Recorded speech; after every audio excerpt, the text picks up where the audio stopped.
I'm making this video because I had a conversation recently with a fellow YouTuber and gun enthusiast, and during the conversation he mentioned that he would never carry a semi-auto loaded, yet I know this person carries his revolver daily. So it made me think, you know, and after past experiences on gun forums and talking to other gun owners, I've noticed that that seems to be a prevalent feeling among people, especially people who carry revolvers. They feel it's safe to carry their revolver, but it's not safe to carry a semi-auto. And I think one of the big issues about that is because people have this wrong idea in their head about the difference between a double action gun and a single action gun and what each one does, and either one is one or the other, they think.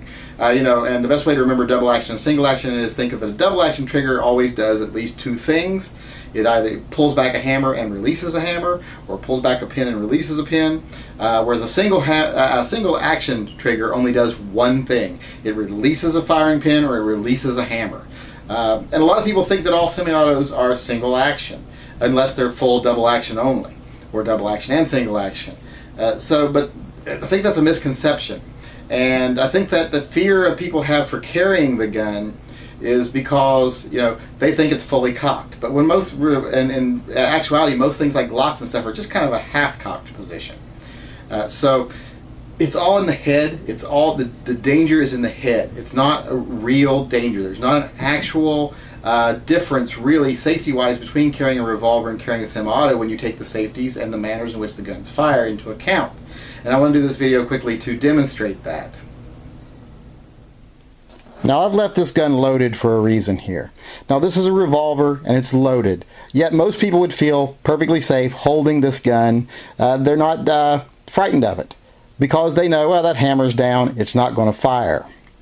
Yet the same people that would think that, you know, that would think you got to pull this trigger before this gun's going to fire, they would not feel comfortable carrying a Glock with loaded up, one in the chamber.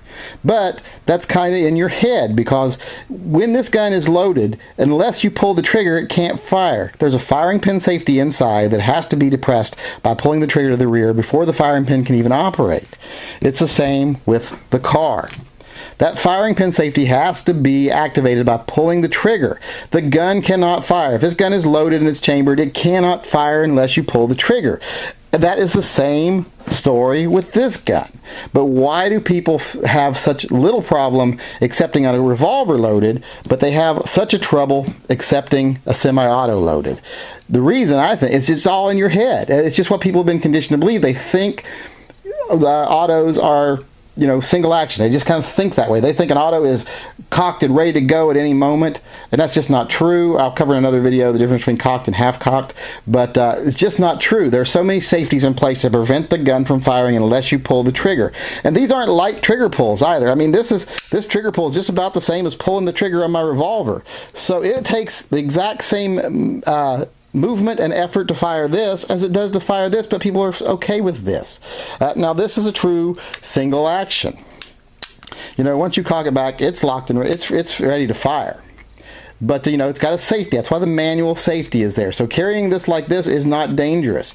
You would have to depress this safety, and then it still can't fire unless the trigger is depressed. It also has that firing pin safety built into it that prevents it. I know these people have this fear of it's just going to go off. The sear that holds back the firing pin, or the clip that holds back the firing pin, or whatever you want to use, terminology you want to use, is going to somehow malfunction and allow that firing pin to come forward and fire.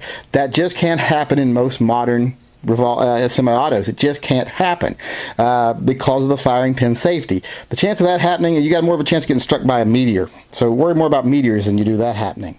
Now, here is the actual firing pin safety right there, that little piece.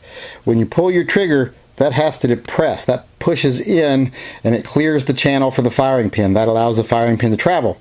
If your trigger is not depressed to the rear, that does not push in and your firing pin cannot travel.